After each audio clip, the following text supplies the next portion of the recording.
সার্জিস, হাসনাত, নাহিদ এই ছেলেগুলা জি সব কিন্তু আত্মঘাতী জঙ্গি।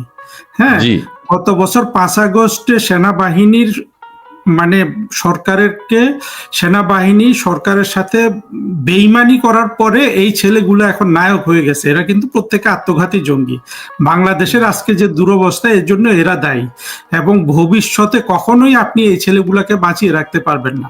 এগুলাকে হয় আপনার বৈধ আইনে বিচার হবে, সেই বিচারেও ওরা যে অপরাধ করেছে সেটা মৃত্যুদণ্ড। আপনার গত জুলাই আগস্টে যতগুলো হত্যা হয়েছে সবগুলোর দায় কিন্তু এই ছেলেগুলার কাঁধে।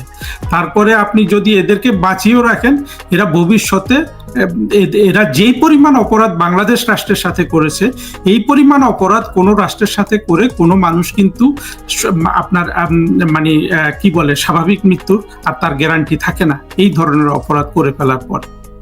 ইউনূসের আন্ডারে গোপালগঞ্জে জঙ্গিদের বাঁচাতে গিয়ে বাংলাদেশ সেনাবাহিনী যেইভাবে এতগুলো মানুষকে মারলো, যদি 4 জনও হয় কোনোভাবে এটা 4 জন, তারা যে নিষ্ঠুরতা, যে ধরনের আঘাত তারা করেছে, যেভাবে গুলি মেরেছে, আমরা সবাই জানি এই সংখ্যাটা অনেক বেশি।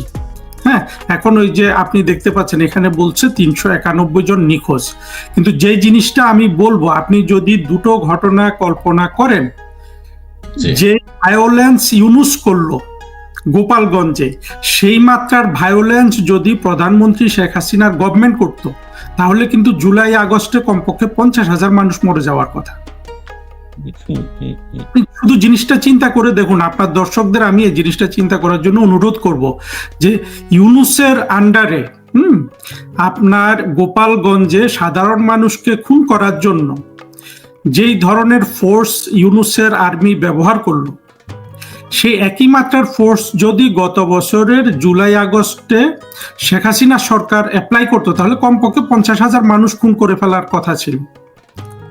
এখানে আপনি দেখবেন যে একজন দেশদরদী শাসক এবং একজন ডাকাত, হ্যাঁ, জবরদখলকারী ডাকাতের পার্থক্য।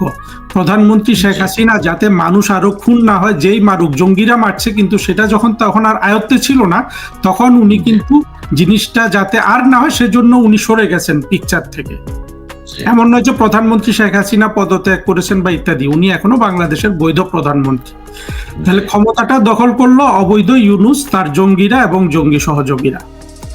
আর যেই মাত্রায় আপনার গোপালগঞ্জে এরা মেরেছে, কাদেরকে মেরেছে? একদম নিরীহ মানুষ। এরা কেউ বলে নাই যে আমি আওয়ামী লীগ করি। হতে পারে তারা আওয়ামী লীগের সমর্থক, বঙ্গবন্ধুর সমর্থক, তারা তো একজন জঙ্গিকেও মারে নাই, কিন্তু কারো গায়ে একটা জঙ্গি কি কোনো একটা থাপ্পড় খেয়েছে? আমরা তো তাও দেখিনি। তারা জঙ্গিদের তারা করছে বড় জোর, এর বেশি তো কিছু করে নাই। যদি একজন জঙ্গিও মারা যেত, তাহলে ইউনূসের সেনাবাহিনী যেটা করেছে সেটাকে আমরা কোনোভাবে বৈধতা দিতে পারতাম। আপনি দেখেন, এই সেনাবাহিনী শুধু তারা জাতিসংঘে চাকরি করবে এই জন্য গত বছর আপনার জুলাই আগস্টে বলল যে আমরা জঙ্গিদের পক্ষে যাব না। জঙ্গিদেরকে ওরা সাজিয়ে দিল সাধারণ মানুষ। হ্যাঁ, এখন তারা যে মানুষ এভাবে হত্যা করছে, এদের চাকরি কি এরা দেখবেন একদিন না একদিন জাতিসংঘে এদের চাকরি বন্ধ হয়ে যাবে। আপনি একটা জিনিস চিন্তা করুন, আজকে বাংলাদেশের যতগুলো পত্রিকা আছে, যত পুরনো জঙ্গিরা আবার মোটা গলায়, কিন্তু আমি জঙ্গি জাহেদের ভিডিও শুনলাম, শীর্ষ জঙ্গি পিনাকির ভিডিও শুনলাম, এরা কিন্তু মোটা গলায় এই জিনিসগুলাকে জায়েজ করছে, সাধারণ মানুষ ক্ষুণ্ণ হওয়াতে। এবং ওরা ওই মুডে চলে গেছে যে গত বছর জুলাই আগস্টের পরে যে ওদের একটা মুড ছিল সকল আওয়ামী লীগ সমর্থক, কর্মী, নেতা সবাইকে মেরে ফেলতে হবে, যেটা বাংলাদেশের কমপক্ষে অর্ধেক মানুষ। এখন তারা সেই ধরনের একটা মুডে তারা অবস্থান করছে। কিন্তু একটা জিনিস দেখেন, এই জঙ্গিগুলা ইউনূস এবং তার জঙ্গিদের অন্যটা আপনি শুধু এই দৃষ্টিতে দেখুন। আজকে বঙ্গবন্ধু কত বছর জেল খেটে বাংলাদেশ স্বাধীন করেছে। আপনি আজকে যদি বঙ্গবন্ধু ছাড়া কি বাংলাদেশ স্বাধীন হতো? কোনোদিন স্বাধীন হতো না। অবশ্যই জঙ্গিগুলা স্বাধীন হইতে চাইতেও না। এটাও ঠিক যে ইউনূসের বাহিনী যারা এগুলাকে সমর্থন করছে, সেনাবাহিনীর যেসব অফিসাররা তাদের আজকে নিরীহ মানুষকে মারছে, এরা কেউ কিন্তু স্বাধীন বাংলাদেশ চায় নাই। কিন্তু স্বাধীন বাংলাদেশ না হয়ে আজকে যদি পাকিস্তান রাষ্ট্রের অধীনে কি থাকতো, দেখেন পাকিস্তান রাষ্ট্রের কোনো অর্থনীতি নেই, সেই দেশের কিছু জমিদার শ্রেণীর 8-10% মানুষ ছাড়া সবাই কিন্তু অর্থনৈতিক কষ্টে আছে, তাদের পেটে 3 বেলা আহার নাই। এই বাংলাদেশের মানুষ আর কিছু না হোক, আমি বললাম যে পূর্ব পাকিস্তানের প্রতি পশ্চিম পাকিস্তানের কোনো অবহেলা থাকতো না, যদি একই স্টেটও আজকে পাকিস্তান রাষ্ট্রের অধীন বাংলাদেশ থাকতো, আর এই বাংলাদেশের মানুষগুলো কত দরিদ্র থাকতো। আচ্ছা, আর একটা কথা আপনাকে একটু কথা বলি, যে এই যে কারফিউ দিয়ে এখন গোপালগঞ্জবাসীকে যে তটস্থ অবস্থায় রেখেছে, হাসপাতালে কারা আছে তাদেরকে দেখতে কেউ যেতে পারছে না, ওষুধ সামগ্রী আছে কিনা, তাদের কোনো প্রয়োজন আছে কিনা, অথবা ওই বাড়ি ঘরের ছেলেরা পুরুষরা এখন কেউ নেই, কোথায় পালিয়েছে বা কোথায় আছে, কিভাবে নির্ঘুম রাত কাটাচ্ছে বাংলাদেশের একটা অঞ্চলে, এটা কি ভাবা যায়? এটাকে আপনি কিভাবে দেখেন? এটা হলো একেবারে গ্রস হিউম্যান রাইটস ভায়োলেশন। এমন ভায়োলেশন আমরা 5 আগস্ট থেকে দেখতে পাচ্ছি, এই ইউনূসের জঙ্গিরা যেখানে সেখানে মানুষকে মারছে, সাধারণ মানুষ, নিরীহ আওয়ামী লীগের নেতা কর্মীদের আক্রমণ করছে, হিন্দুদের ঘরবাড়ি তছনছ করে দিচ্ছে। একই মাত্রায় এখন গোপালগঞ্জে তারা আপনার সেটা চালাচ্ছে। বিশেষ করে এই ঘটনার পরে ওরা মারলো গোপালগঞ্জের মানুষকে, আবার এখন নির্যাতন চালাচ্ছে গোপালগঞ্জের মানুষের উপর। আর আর্মি কি করলো, এই জঙ্গিগুলাকে তাদের গাড়িতে করে পার করে দিল, তাদেরকে পাহারা দিয়ে নিয়ে আসলো একদল জঙ্গিকে, আবার তাদেরকে নিরাপদে আবার পৌঁছে দিল। এবং এই বৈষম্যটাই আপনাকে বলতে চাই, আপনার কাছে জানতে চাই জনগণ কিভাবে দেখেছে, দেশবাসী কি দেখেছে, তাদের এপিসিতে করে ওদেরকে নিরাপত্তা দিয়ে ওদের যাতে কোনো অসুবিধা না হয়, কোনো প্রকার তাদের যাতায়াতে বিঘ্ন না ঘটে, সেখানে আমাদের দেশপ্রেমিক সেনাবাহিনী বিরাট ভূমিকা পালন করেছে। এতে কি আপনাদের দেশে জঙ্গি উৎপাদন, জঙ্গি চাষ আরো বেশি হবে বলে আপনি মনে করেন? এইরকম সুযোগ সুবিধা যদি পায়? জঙ্গি চাষ তো হচ্ছে, জঙ্গি চাষ শুধু না, এই লোকগুলা, এই যে সেনাবাহিনী যে কাজটা করলো, আপনি নিশ্চিন্তে থাকেন, কোনো না কোনো দিন এদেরকে জবাবদিহি করতে হবে। কবে জবাবদিহি করবে সেটা আমি জানি না। এবং সেনাবাহিনী যদি এইভাবে সাধারণ মানুষকে গুলি করে হত্যা করে এবং জঙ্গিদের হত্যা করতে, জঙ্গিদের আপনার দমন করতে গেলে তাদের কলিজা কাঁপে, সেই সেনাবাহিনী এরা মূলত জাতিসংঘের চাকরির জন্য গত বছরের বেইমানিটা করেছে, হ্যাঁ, মোটা দাগে। কিন্তু এদের জাতিসংঘের চাকরি যাবে, এবং যেভাবে বাংলাদেশ ধ্বংসের দিকে যাচ্ছে, একদিন এরা সরকার থেকে বেতনও তুলতে পারবে না, কারণ সরকারের কোষাগারে বেতন থাকবে না যদি এই ধরনের হত্যাকাণ্ড চলতে থাকে। আপনার সারা পৃথিবী এটা দেখছে, সারা পৃথিবী দেখছে যে দেশটা আজকে কোথায় ইউনূস নিয়ে গেল। আমি আগেও বলেছি যে এই ইউনূস এবং তার পরবর্তী যারা আসবে এই বাংলাদেশ শাসন করতে, বিশেষ করে গত বছর জুলাই আগস্টের জঙ্গিদের সহযোগী যারা হয়েছে, এদের কারো অধীনে বাংলাদেশের কোনো ধরনের অর্থনৈতিক অগ্রগতি হবে না। সেখানে পিরিয়ড, ওই জায়গায় আপনার কোনো ধরনের, এটা জঙ্গিরাও জানে, এটা ইউনূসও জানে, এটা সব পক্ষের মানুষ জানে যে আপনার কোনো ধরনের অর্থনৈতিক উন্নয়ন হবে না। এই জন্য জঙ্গিরা, ইউনূস বাহিনী এই দেশটাকে, ভায়োলেন্সটাকে আরো বাড়িয়ে নিরীহ মানুষকে মেরে তাদের এই গদিতে থাকাটাকে তারা জায়েজ করার চেষ্টা করছে। কিন্তু বাংলাদেশ এখন আপনার একটাই উপায় আছে, বাংলাদেশের সাধারণ মানুষকে শেখ হাসিনার পেছনে দাঁড়িয়ে এই জঙ্গিদের কাছ থেকে বাংলাদেশকে রক্ষা করতে হবে, অথবা এই বাংলাদেশ এমন জায়গায় চলে যাবে সেখান থেকে কান্নাকাটি করে কিন্তু সহজে কোনো উদ্ধার পাবে না কেউ। এখন সশস্ত্র সেনাবাহিনীর বিরুদ্ধে কিভাবে দাঁড়াবে? সশস্ত্র সেনাবাহিনী সবাই তো, আপনি যাদের কথা বললেন জঙ্গি, তাদেরই তো সমর্থক। দ্বিতীয় কথা হচ্ছে, গোপালগঞ্জের এখন যে দুর্বিষহ অবস্থা চলছে, আমরা দেখছি যে ইয়াং জেনারেশনের যাকে যেখানে পাচ্ছে সেখানে তাকে পিটিয়ে আহত করা হচ্ছে সেনাবাহিনীর নেতৃত্বে। এই বিষয়টা বাংলাদেশের মানুষ স্বাভাবিকভাবে নেবে না, এক একজন এক এক মন্তব্য করছেন। ওরা তো তাও তো দেশে আছে, আপনারা তো দেশ ছেড়ে পালিয়ে গেছেন। জি, ধন্যবাদ আপনাকে, খুব ভালো বলেছেন। সেনাবাহিনী কি দেশের জনগণের বিরুদ্ধে ব্যবস্থা নিল? ঠিক আছে, নীল, মাশাল্লাহ, সেনাবাহিনীর কাজ হলো এখন জঙ্গিদের পাহারা দেয়া, সাধারণ মানুষের ঘরবাড়ি লুটপাট, ধর্ষণ, চাঁদাবাজ, ডাকাতি, হত্যাকাণ্ড, এতে সেনাবাহিনীর কোনো সমস্যা নেই। হ্যাঁ, জাতিসংঘে সুব্রতশীল, জাতিসংঘে সেনাবাহিনীর অবস্থা জানানো হোক, এই ধরনের কথা তিনি বলছেন। রুমি বলছেন যে যেই সমস্ত ভিডিওগুলো ভাইরাল হয়েছে, এখন জাতিসংঘের চাকরি কি করে খাবে। আচ্ছা, আপনাকে আমি একটা কথা এমনি বলতে চাই, সেটি হচ্ছে যে জাতিসংঘের চাকরির জন্যই কিন্তু সেনাবাহিনীর চাকরি এখন খুব জনপ্রিয় বাংলাদেশে। হ্যাঁ, জাতিসংঘের চাকরিটা যদি না থাকে, সেনাবাহিনীতে আর কেউ যুক্ত হবে? এখন সেনাবাহিনীর যে ন্যাক্কারজনক অবস্থা, অথবা তাদের যে ব্র্যান্ডিং এর যে দুর্নাম হয়ে গেছে, আপনার কাছে কি মনে হচ্ছে? এবং সেনাবাহিনীতে জয়েন করার আগে আমি অনেককে বলতে শুনেছি, আমাদের বন্ধু বান্ধব সেনাবাহিনীতে আছে, তারা বলছে দোস্ত একবার যদি ঢুকতে পারি এরপরে তো জাতিসংঘে চলে যাবো শান্তি মিশনে, এবং অনেক টাকা। এই যে একটা লোভ, এই যে একটা লোভ, এবং বলা হয় বাংলাদেশের সেনাবাহিনী জাতিসংঘে ভালো কাজ করে, বাংলাদেশ থেকে সেনাবাহিনী নেওয়া হয়, সেনা সদস্য নেওয়া হয়। এইটারও একটা ব্যাপার আছে, সেটা হচ্ছে বাংলাদেশের সেনাবাহিনী অতিরিক্ত, এরা এখানে বসে থাকে, এদের কোনো কাজ নাই, বাংলাদেশেই বেশি সেনাবাহিনী প্রোভাইড করতে পারে কিছু টাকা যেন সবাই পায়। এবং সেনাবাহিনী শান্তি মিশনে কারা যাবে এটা নিয়ে কিন্তু গ্রুপিং আছে সেনা দপ্তরে, লবিং আছে, এবং চেষ্টা করে কখন কে কিভাবে যেতে পারে। সেনাবাহিনীর এই জাতিসংঘ মিশনটা যদি না থাকে, সেনাবাহিনীর অবস্থাটা কি হবে? বাংলাদেশের সার্বভৌমত্ব রক্ষায় সেনাবাহিনীর কোনো ভূমিকা নেই। আপনার মন্তব্য একটু জানতে চাই। আমাদের যেটা আলটিমেটলি করতে হবে, একেবারে নীতিগতভাবে এটা বন্ধ করে দিতে হবে। বাংলাদেশের জাতিসংঘের সেনাবাহিনী আর যেতে পারবে না, যাওয়া উচিত না। কেন জানেন? এরা এই জাতিসংঘের চাকরিটা লোভে দেশের জন্য যেগুলো হিতকর কোনো কাজে কিন্তু ওরা করে না। আমাদের এটা রাজনৈতিকভাবে ভুল হয়ে গেছে। প্রতিটা সরকার, এটা শুধু আওয়ামী লীগ সরকার না, সবাই এটাকে গ্লোরিফাই করেছে যে আমরা বিশ্বের সবচেয়ে বড় পিস কিপিং মিশনে আমরা সবচেয়ে বেশি সংখ্যক সোলজার আমরা পাঠাই। এটা আসলে ধরনের অভাবী হিসাবে আমরা পাঠাই, হয়তো একেবারে পুরোপুরি একটা ভিক্ষাবৃত্তি, আর কিছু না, যোগ্যতা হিসেবে দেখানো হয়েছে, কিন্তু না। এবং অনেক দেশ এটা কাজটা করে না, কারণ তারা এর ফল আউটটা জানতো, কিন্তু আমরা এগুলা বুঝি না, বোঝার চেষ্টা করি নাই কখনো। বাংলাদেশের সেনাবাহিনীকে আপনি যদি এইভাবে একটা চাকরির লোভে ফেলে রিক্রুট করেন দেশের মধ্যে, দেশের অর্থকড়ি দিয়ে, দেশের সম্পদ দিয়ে তাদেরকে পালবেন, তাদের একমাত্র কাজ হবে জাতিসংঘে গিয়ে চাকরি করা। আর সেই চাকরিতে কোনো ধরনের যদি অনিশ্চয়তা দেখা যায়, তারা জনগণের বিপক্ষে দাঁড়াবে, দেশের স্বাধীনতা সার্বভৌমত্বের বিপক্ষে দাঁড়াবে, একটা বৈধ সরকারের বিপক্ষে দাঁড়াবে। এটা যদি হয় তাহলে এটা কিন্তু পুরোপুরি একটা লস। এখন যেটা হয়েছে, আমি একেবারে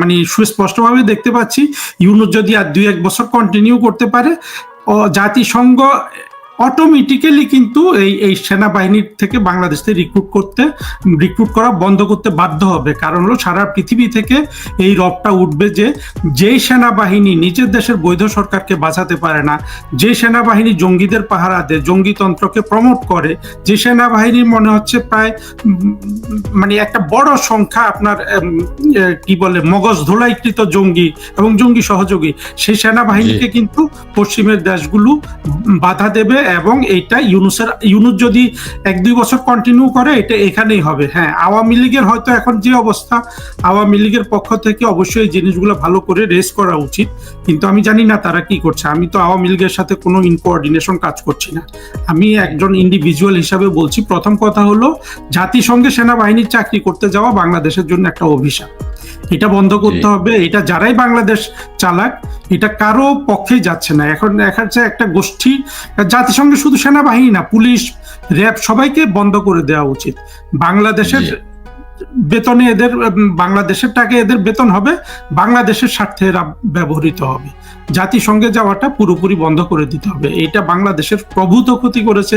আজকে যে বাংলাদেশ, যেভাবে বাংলাদেশের ইকোনমি ধ্বংস হয়ে গেছে, বাংলাদেশের একটা বৈধ সরকারের বিরুদ্ধে সেনাবাহিনী দাঁড়িয়ে গেছে, এটা পুরোপুরি বাংলাদেশের স্বার্থের বিপক্ষে গেছে, যার জন্য আজকে বাংলাদেশের অর্থনীতি ধ্বংস, বাংলাদেশের মানুষের নিরাপত্তা ধ্বংস, বাংলাদেশের মানুষ এবং নির্বিচারে গুলি করে এই সেনাবাহিনী দেখা গেল যে বিভিন্ন জায়গায় মানুষ হত্যা করতেছে। এবং অগাস্ট মাসের 5 তারিখ থেকে, কেন আমরা তো বলছি যে সব, আপনি দেখেন, আমি জোর দাবি জানাবো আন্তর্জাতিক মহলে, একেবারে জুলাই আগস্ট থেকে আজ পর্যন্ত যতগুলো হত্যা হয়েছে, প্রত্যেকটা ডেড বডিকে আপনার সুরতহাল করা হোক। আপনি তো একটু আগে বললেন যে গোপালগঞ্জের গুলো আমাদের কাছে, সেই প্রশ্নে আমি আসবো, সেই প্রসঙ্গে আসবো।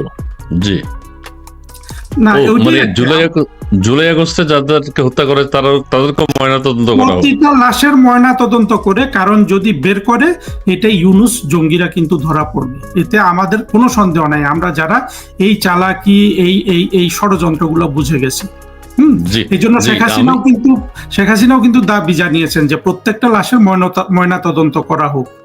যদি 10 বছর পরেও হয়, এই লাশগুলার আসলে ময়না তদন্ত করা দরকার। কতগুলো লাশ এখানে, আসলে কতগুলা মানুষ মারা গেল এবং এরা কারা, এই পরিচয়টা বাংলাদেশের স্বার্থে কিন্তু সাধারণ মানুষের জানা দরকার। আচ্ছা, কিভাবে মারা গেল ময়নাতদন্তে সেই বিষয়টি বেরিয়ে আসবে। আপনার সাথে আমি আপনার কথার সাথে মিলিয়ে আমি একটু বলতে চাই যে সেটি যে বাংলাদেশ সেনাবাহিনী বাংলাদেশ সরকারের না, বিদেশি সংস্থা এবং বিদেশি রাষ্ট্রের নির্দেশনায় চলছে। মানে জাতিসংঘ যেভাবে বলবে বাংলাদেশ সেনাবাহিনী সেইভাবে চলবে, এটি হতে পারে না। এক, বিশেষ করে জাতিসংঘের এই যে চাকুরিটা, শান্তি বিষয় ইন্টারাপ্ট করি, এই যে ইসমাইল ভাই, ভলগার ট্যুর কিন্তু যেটা বলেছে সেটা ও বুঝিয়ে দিল যে জুলাই আগস্টে সেনাবাহিনী প্রধানমন্ত্রীর কথা মতো চলে নাই, ভলগার ট্যুরকে কথা মতো চলেছে। আপনি যেটা বললেন আর কি অদ্ভুত ব্যাপার না? সেটাই অন্যের নির্দেশনায় চলছে, নিবে চলবে জাতিসংঘের কর্মচারীদের কথা মতো।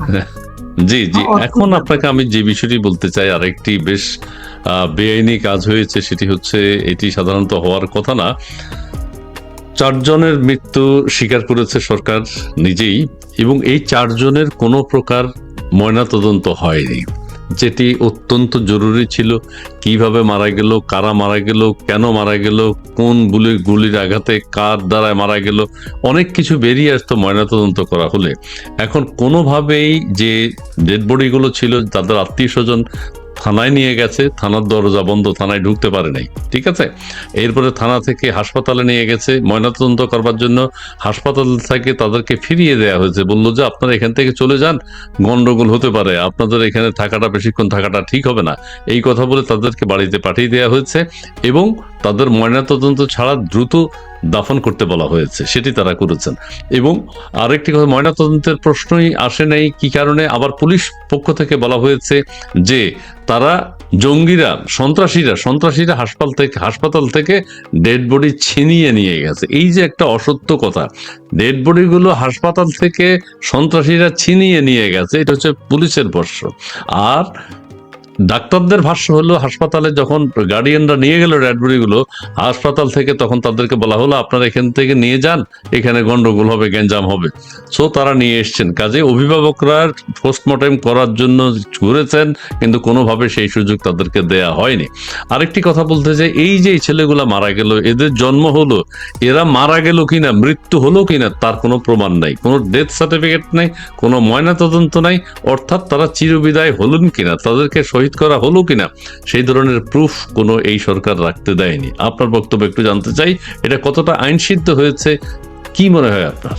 না, কোনোটা এখানে আইনের তো কোনো বালাই নেই। ইউনুস যে গত বছর রাষ্ট্রটা দখল করলো, তারপরে বাংলাদেশে কিন্তু আইনের কোনো বালাই নেই, আইন অনুযায়ী কিন্তু আর কিছু হচ্ছে না। প্রতিটা হচ্ছে ইউনুসের নির্দেশ মতো, সেনাবাহিনীর খেয়াল খুশি মতো। সেনাবাহিনীর যেখানে মব কন্ট্রোল করার দরকার সেখানে তারা মব কন্ট্রোল করে না, যেখানে নিরীহ মানুষের জীবনের নিরাপত্তা দেওয়া দরকার সেখানে তারা নিরীহ মানুষকে গুলি করে হত্যা করে। আপনি দেখেন, এই যে সেনাবাহিনী আজকে যে কাজগুলা করছে, এই কাজগুলা পুরোপুরি বাংলাদেশ সেনাবাহিনীর বিপক্ষে যাবে। আপনি দেখবেন এমন একটা সময় আসবে বাংলাদেশ সেনাবাহিনীর এই আজকের যে ক্ষমতা, এটা সমূহ খর্ব হবে। এটা এমন নয় যে আওয়ামী লীগ সরকার গঠন করলেই হবে, তা না, যে কোনো রাজনৈতিক সরকার এদের এই জিনিসগুলো বন্ধ করতে বাধ্য। আদারওয়াইজ, আর না হলে জনগণেরও তো দিকটা দেখতে হবে। বাংলাদেশের মানুষকে সেনাবাহিনী কিন্তু গত বছর থেকে রক্ষা করে নাই। এখন যেটা দেখা যাচ্ছে, দেখেন এই সেনাবাহিনী বলুন সবার সাথে আপনার এখানে কিছু মন্তব্য দেখতে পাচ্ছি। এই মন্তব্যটা একটু পড়ি। ইউনুস সাহেব উনি নিজে, ইট ওয়াজ proven now 5th August actually pre-planned by General Waqar-Uzzaman. It was mastermind by Waqar. Quota revelation just was excused. This was indirectly military coup. G please.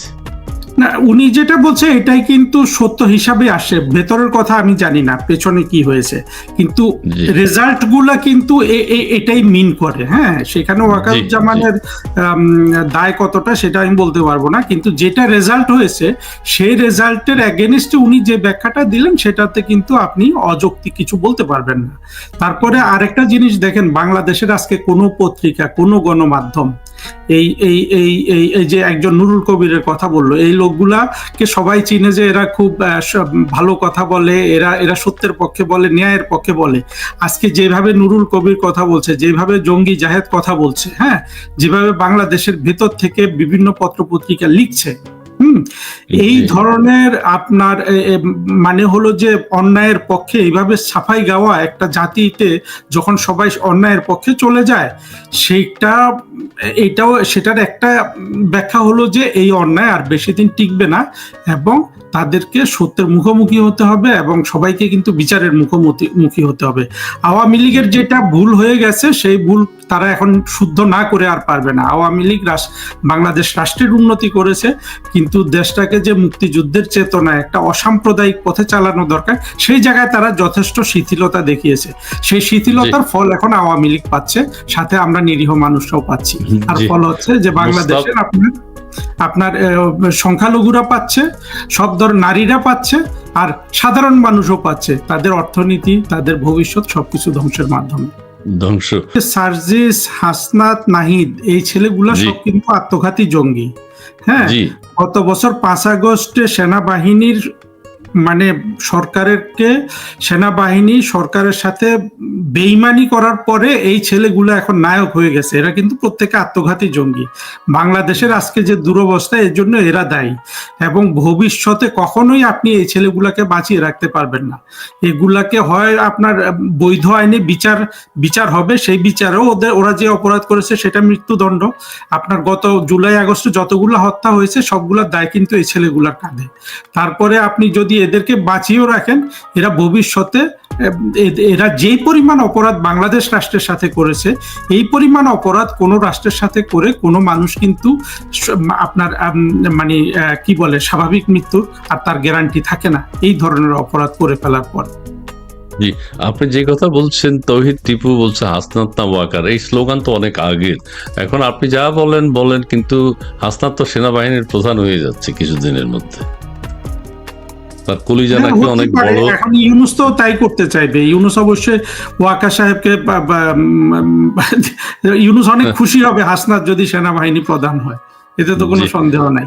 আর ইউনূসের সময় এটা হওয়া খুবই স্বাভাবিক, যেখানে আপনার 20-22 বছরের ছেলেরা মন্ত্রী হইলো, আপনার ওই যে টাউট বাটপার, সব ছোট ছোট টাউট বাটপার এনে উনি ওই যে আপনি আশিক, যাকে দিয়ে উনি বিদেশি বিনিয়োগ আনাচ্ছে, তো এটা তো হইতেই হবে, তার তো এই বাচ্চা প্রীতি আছেই। আচ্ছা আচ্ছা আচ্ছা, আশিক চৌধুরী বিরাট ঘটনা ঘটিয়ে ফেলেছেন তিনি। আমরা এখন আরেকটি কথা যেটি বলতে চাই, এই যে ধারাবাহিকভাবে এখন কারফিউ চলছে গোপালগঞ্জে, আজকেও মনে হয় কারফিউ ছিল, আছে আছে এক্সটেন্ড করা হচ্ছে। ম্যাজিস্ট্রেসি পাওয়ার যেমন 2 মাস পর পর বাড়ানো হয়, কারফিউ তো ওখানে একদিন পর পর বাড়ানো হচ্ছে। তো এইভাবে যদি চলতে থাকে, গোপালগঞ্জ এর মানুষ কি করবে, কি করণীয় উচিত তাদের, কি করবে, তাদের উপর যে নির্যাতন হচ্ছে যে অবর্ণনীয়। যাই হোক, সেটা কি করবে আমরা এখন একটাই উপায় আছে, এই পুরো জিনিসটা সারা বিশ্বের সামনে তুলে ধরা। কারণ বাংলাদেশের ভিতর থেকে আপনি এর কোনো সুরাহা পাবেন না, আপনি এর সুরাহা আর্মি থেকে পাবেন না, তারা জঙ্গিদের পক্ষ নিয়েছে। আপনি ইউনূস যারা এই অন্যায়গুলা করার উপর যাদের ক্ষমতা নির্ভর করছে, সেই ইউনূস বাহিনীর উপর আপনি পাবেন না।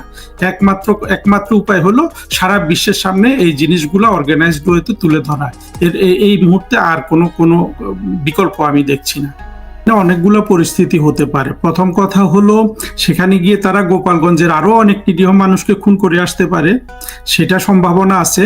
কিন্তু গোপালগঞ্জে এটাও দেখা গেছে যে এই সন্ত্রাসীদের পেছনে আসলে কোনো জনগণ নাই, এদের পেছনে আছে শুধু সেনাবাহিনী এবং ইউনূসের ডাকাত, যেসব ডাকাত আজকে বাংলাদেশে মন্ত্রী হয়ে বসে আছে এরা। সাধারণ মানুষ যদি একই রকম সাহস নিয়ে আবার নামে, আপনি এদের কোনো হার্ড গোডের চিহ্নও পাবেন না। এবং সেটা একদিন না একদিন হবে, সেটা কি আগামী সপ্তাহে হবে না পরে হবে, সেটা নির্ভর করছে মুক্তিযুদ্ধের পক্ষের শক্তি কিভাবে নিজেদেরকে প্রকাশ করে। কিন্তু মানুষ আমি মনে করি অনেক মানুষ, অনেক নেতা কর্মী আওয়ামী লীগের বসে আছে একটা সঠিক দিক নির্দেশনার জন্য। সেটাই আমরা ফেসবুকে দেখি, বিভিন্ন জায়গায় দেখি। সেভাবে যদি সবকিছু প্রজ্ঞার সাথে করা হয়, এই জঙ্গিগুলোর আপনার পরাজয় কেবলমাত্র সময়ের ব্যাপার। শুধু পরাজয় না, অনেক নিষ্ঠুর পরাজয় হবে। কারণ হলো এরা নিষ্ঠুরতার সকল সীমা ছাড়িয়ে গেছে। ইউনূসের সরকার এবং এই জুলাই আগস্টের জঙ্গিরা, এরা নিষ্ঠুরতার কোনো চিহ্ন কিন্তু রাখে নাই। আপনি দেখেন আজকে 5 আগস্ট থেকে বাংলাদেশে যেভাবে মানুষ মরেছে, প্রত্যেকটা মানুষের হত্যাকাণ্ড ওই পাথর দিয়ে মারার মতোই, যেটা দেখে আমরা দেখেছি বলে আমরা ওইটার আপনার নিষ্ঠুরতা আমরা উপলব্ধি করছি। আসলে প্রতিটা হত্যায় তারা ওইভাবে করেছে। এইরকম জিঘাংসা এবং বাংলাদেশের মুক্তিযুদ্ধের পক্ষে সব মানুষকে মেরে ফেলার এই যে ইরাদা, এটা ওদের কোনোদিনও পূরণ হবে না। এরা যত অত্যাচার বাড়াবে, যত আপনার খুন খারাপি বাড়াবে, এদের পরাজয় তত আপনার কঠোর হবে। জি, আচ্ছা, বিলকিস বেগম বাহিনী ছাড়া যেতে বলুন, তাদের নামে মাজার হবে ওখানে। আচ্ছা, ঠিক আছে, এখানে একটা কথা বলতে চাই। এই যে উনি যেটা বলেছেন বিলকিস বেগম, আপনার কাছে এখন যেটা বলবো, আপনি সরকারে ছিলেন, আপনি জানেন, বুঝেন, এই যে সরকারি পুলিশ বাহিনী, সেনাবাহিনী তারা নিরাপত্তার অধীনে বিভিন্ন জেলা সফর করে, বিভিন্ন জায়গায় সরকারি প্রোটোকল পায়, এইটা কতটুকু বিধিসম্মত একটু বলবেন? একটা রাজনৈতিক দল এখনো নিবন্ধন হয়নি, সেই দলের এত নিরাপত্তা একেবারেই বিধিসম্মত না। সরকারি ভাবে তারা কিছুই পায় না। সরকারি ভাবে আসলে কেউ অনেক কিছু পায় না, কিন্তু বাংলাদেশ তো চলে গায়ের জোরে, ক্ষমতার জোরে। এগুলো তো আর এখন তো কোনো নিয়ম বালাই নেই। যখন নিয়ম কানুন ছিল তখনই অনেক এইসব জায়গায় অনেক ব্যত্যয় হতো। এখন তো আপনার এই জঙ্গিগুলাকে সৌদা মানে এই জঙ্গিগুলাকে দেখিয়ে কিন্তু ইউনূস বাহিনী বাংলাদেশ দখল করে রেখেছে। এই ছেলেগুলা, যে ছেলে মেয়েগুলা ওইখানে গিয়েছিল, 8-10টা ছেলে মেয়ে, আপনার এরাই কিন্তু বাংলাদেশের একেবারে জুলাই আগস্ট থেকে শুরু করে এরাই হলো ওদের ফ্ল্যাগ বয়েজ অ্যান্ড গার্লস আর কি। এই কয়েকজনের জন্য আজকে গোপালগঞ্জে এরকম যুদ্ধ পরিস্থিতি, এই কয়েকজনের একটা সমাবেশের জন্য গোপালগঞ্জে আজকে এই গণপিটুনি চলছে। জি, এখানে তো কোনো আইনের বালাই নাই, কোনো নৈতিকতার বালাই নাই। এইখানে কোনো ধরনের আপনার কোনো কিছুই কাজ করছে না। এখানে কাজ করছে জিঘাংসা, ইউনূসের জিঘাংসা। ইউনূসের কেন ফাইন্যান্সিয়াল ক্রাইম গুলা মানুষের সামনে আসলো, জঙ্গিদের জিঘাংসা, কেন বাংলাদেশ স্বাধীন হলো, কেন এটা একটা শরিয়া রাষ্ট্র না, এই কয়েকটা জিনিস চলছে বাংলাদেশে এখন। গৃহযুদ্ধের কোনো কিছু বাকি নেই আসলে বাংলাদেশে এখন। গৃহযুদ্ধে জঙ্গিরা সাধারণ মানুষ মারছে, এটাই গৃহযুদ্ধ। যদি প্রতিরোধ শুরু হলে সেটা আপনি হয়তো সবাই বলবে গৃহযুদ্ধ, কিন্তু গৃহযুদ্ধ কিন্তু চলছে বাংলাদেশে। গৃহযুদ্ধটা শুরু করেছে জঙ্গিরা সেই গত বছরের জুন মাস থেকে। জুলাই আগস্ট গেল, তারা বাংলাদেশ দখল করে নিল। আমি বারবার বলতে চাই, যদি আওয়ামী লীগের কোনো নেতাকর্মী শুনে, এই জন্য আমি জিনিসটা বলছি, আজকে বাংলাদেশের সমূহ উন্নতি করার পরেও বাংলাদেশটা জঙ্গিদের হাতে চলে গেছে, কারণ আওয়ামী লীগের সরকার মুক্তিযুদ্ধের চেতনা বাস্তবায়নে শিথিলতা দেখিয়েছে। সেই শিথিলতা যদি তারা দেখায়, তারা বারবার পরাজিত হবে। আর একবার যদি মুক্তিযুদ্ধের আদর্শের প্রতি আপনার অনুগত থেকে এবং বঙ্গবন্ধুর আদর্শ চর্চা করে যদি বাংলাদেশ তারা গড়ে তোলে, সেখানে কখনো জঙ্গিবাদ এই পাখা মেলতে পারবে না। আচ্ছা, প্রথম বসন্ত, বাংলাদেশ জিও পলিটিক্যাল ট্র্যাপে পড়েছে। আচ্ছা, কেউ এটা কিন্তু বলছেন বাংলাদেশ কি ওয়ারফিল্ড হতে যাচ্ছে। মার্কিন যুক্তরাষ্ট্র, ভারত, চায়না, রাশিয়া, সবার চোখ এই দক্ষিণ এশিয়ার বাংলাদেশের দিকে। এই বিষয়টি কি আপনি কতটুকু এরকম লক্ষণ কি বোঝা যাচ্ছে কিছু? জিওপলিটিক্স সব জায়গায় থাকে। জিওপলিটিক্স বলতে এগুলো তো সব জায়গায় বলা হয়েছে, মানুষ বলে এটা হলো যে এখানে মার্কিন যুক্তরাষ্ট্র তার আপনার একটা বেস চায়, কোনো কিছু চায়। হ্যাঁ, এটা ঠিক যে এই জায়গাটায় দেখেন, এই মার্কিন যুক্তরাষ্ট্রের বঙ্গোপসাগর ছাড়া পৃথিবীর সব জায়গায় ওদের কিন্তু ঘাঁটি ফাটি আছে, সব জায়গায়। এই জায়গাটা শুধু তাদের কোনো অবস্থান নাই। আচ্ছা, সুতরাং এই জায়গায় ওরা একটা কিছু চায়, এতে কোনো সন্দেহ নাই। কিন্তু কথা হলো, এই ধরনের চাপ মোকাবেলা করার জন্য তো ইউনূস নাই। ইউনূস হইল যা চায় তা দিয়ে তার নিজের প্রোটেকশন আপনি আপনি নেয়া। নিশ্চিত ফলে ইউনূস বাংলাদেশকে একটা গভীর বিপদে ফেলে দিয়ে যাবে, এবং যে বিপদ ভবিষ্যতে সরকারগুলোকে হয়তো মোকাবেলা করতে হতে পারে। আর জিও পলিটিক্সের ব্যাপারে আমি যেটা বলবো, বাংলাদেশের মতো দ্বিধা বিভক্ত রাষ্ট্রে যেখানে আপনার অর্ধেক মানুষ স্বাধীনতার বিরোধী, অর্থাৎ 1971 সালে যে মুক্তিযুদ্ধ হয়েছে, সেই মুক্তিযুদ্ধের যে একটা অসাম্প্রদায়িক বাংলাদেশ গঠনের স্বপ্ন, সেই স্বপ্নকে একটা প্রায় অর্ধেক মানুষ ঘৃণা করে। তারা প্রত্যেকে একটা মুসলিম রাষ্ট্র চায়। আর অর্ধেক মানুষ আওয়ামী লীগকে সমর্থন করে। আওয়ামী লীগ মুক্তিযুদ্ধের চেতনাটাকে একটা রক্ষা কবচ হিসাবে ব্যবহার করে। কিন্তু এই যে বিশাল সংখ্যক মানুষ মুক্তিযুদ্ধের চেতনার পরিপন্থী, তাদের দিকে তাকিয়ে আওয়ামী লীগ মুক্তিযুদ্ধের চেতনার প্রতি একেবারে আপনার আত্মনিবেদিত থাকতে সাহস পায় না।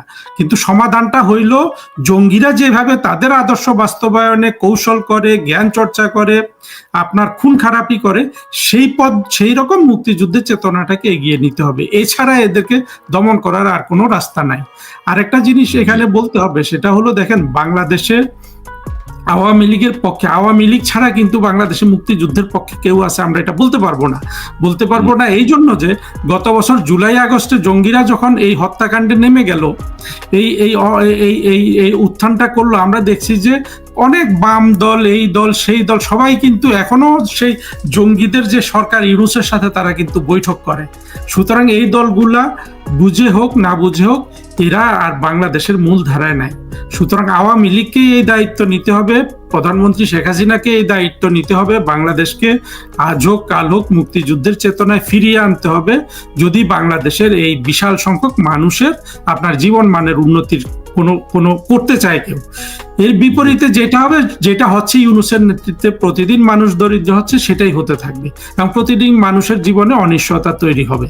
আর ভূ রাজনীতিতে যেটা সমস্যাটা কি জানেন, যেহেতু আমাদের দেশটা দুই ভাগে বিভক্ত, এখানে সহজেই বিদেশিরা ঢুকতে পারে, বিদেশিদের একটা চাকরও এখানে ঢুকে যেতে পারে, হ্যাঁ, সেও বিশাল একটা পাওয়ার উইল্ড করতে পারে। কারণ হলো দেশের মানুষ তো দ্বিধা বিভক্ত। কারণ হলো যখনই একটা এই বিদেশিরা যেই পক্ষে যায়, দেখা যাচ্ছে সেই পক্ষে পাল্লাটা ভারী হয়ে যাচ্ছে। এবং সেভাবেই কিন্তু গত বছরের জুলাই আগস্টের এই ষড়যন্ত্রটা সাকসেসফুল হলো। আমেরিকান টাকায় নায়ক নেমেছে, নায়িকা নেমেছে, গায়িকা নেমেছে, আপনার কমিউনিস্ট নেমেছে, বামপন্থী নেমেছে। আপনি দেখেন, যাদেরকে জঙ্গিরা কিন্তু কিছুদিন পরে খুন করবে, গলা কেটে হত্যা করবে, সেই মানুষগুলা টাকা পয়সা নিয়ে জঙ্গিদের সাথে চলে গেল। অথচ জঙ্গিদের এজেন্ডাতে কিন্তু এগুলা সব বন্ধ। আপনি গান গাইতে পারবেন না, আপনি নাটক করতে পারবেন না, সিনেমা করতে পারবেন না, কিছু করতে পারবেন না, যখন জঙ্গিবাদ পুরোপুরি কায়েম হয়ে যাবে। আমি 100% আশঙ্কা করি। কারণ হলো দেখেন, নির্বাচন যদি হয়, নির্বাচন হলেই কিন্তু এনসিপি আর ইউনূসের ক্ষমতা খর্ব হবে, যদি ক্ষমতা এমনকি বিএনপিও পায়।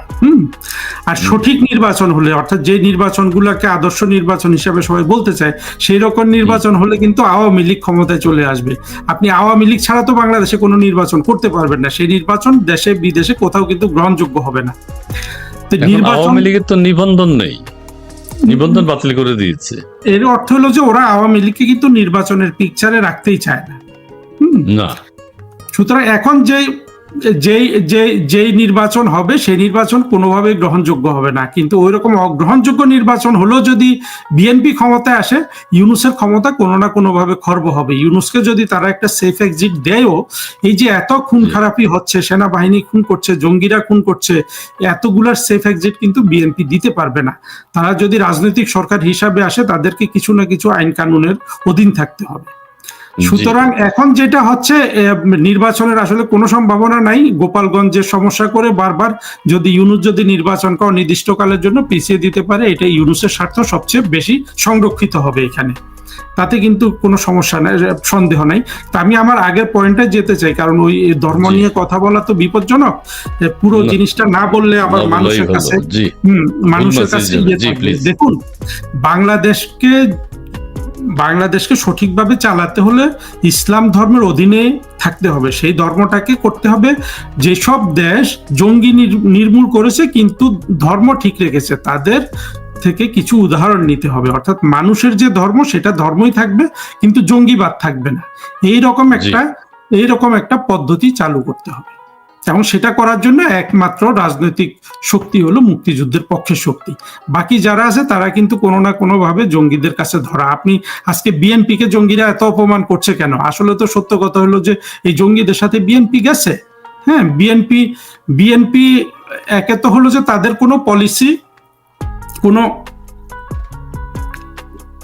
পলিসির মধ্যে আওয়ামী লীগের পলিসিতেও প্রজ্ঞা দেখি না, বিএনপি তো আরো নাই। বিএনপির নাই কারণ বিএনপি তো নীতিই নেই। বিএনপি তো মুক্তিযুদ্ধের পক্ষে শক্তি বলে, কিন্তু তারা মুক্তিযুদ্ধকে কি আসলে ভালোবাসে? তারা কি মুক্তিযুদ্ধের চেতনাকে ভালোবাসে? মুক্তিযুদ্ধের চেতনা যদি ভালোবাসতো তাহলে প্রেসিডেন্ট জিয়াউর রহমান তো ওই মুক্তিযুদ্ধের চেতনার যে ৭২-এর সংবিধানে যা কিছু ছিল সেটা রেখেও তো উনি রাষ্ট্র শাসন করতে পারতেন। তখন তো ওনার রাষ্ট্র শাসনে কোনো বাধা ছিল না। কিন্তু জিয়াউর রহমানই কিন্তু বাংলাদেশের রাজনীতিটাকে পাকিস্তানমুখী করে দিয়েছেন। সেইটা থেকে বিএনপি কিন্তু বের হতে পারছে না। সেখান থেকে বের হতে পারলে বিএনপি অবশ্যই একটা ইতিহাসমুখী দল যদি হয়, অবশ্যই তারা ইতিহাসের কাছে সেই গৌরবটা পাবে, কারো কাছে না পেলে। বিএনপি যে জনসমর্থন আছে, কিন্তু সেই জনসমর্থনটাকে তারা যদি কাজে লাগায় আগামী দিনের জন্য ভালো করবে। এবং বিএনপি এখন তাদের কিন্তু বুঝে শুনে চলতে হচ্ছে, তারা কিন্তু অনেক বিপদে আছে। এক ধরনের যেমন লন্ডন বৈঠকের পরে যেটি হয়েছে, বিএনপির যে অবস্থান ছিল ডিসেম্বরে নির্বাচন হতে হবে অথবা ডিসেম্বরের আগেও নির্বাচন সম্ভব, ৩ জন উপদেষ্টার পদত্যাগ চেয়েছে। এই জায়গায় যদি বিএনপি অনড় থাকতো তাহলে বিএনপির একটা রাজনীতি, সেই রাজনীতি মর্যাদা পেত। কিন্তু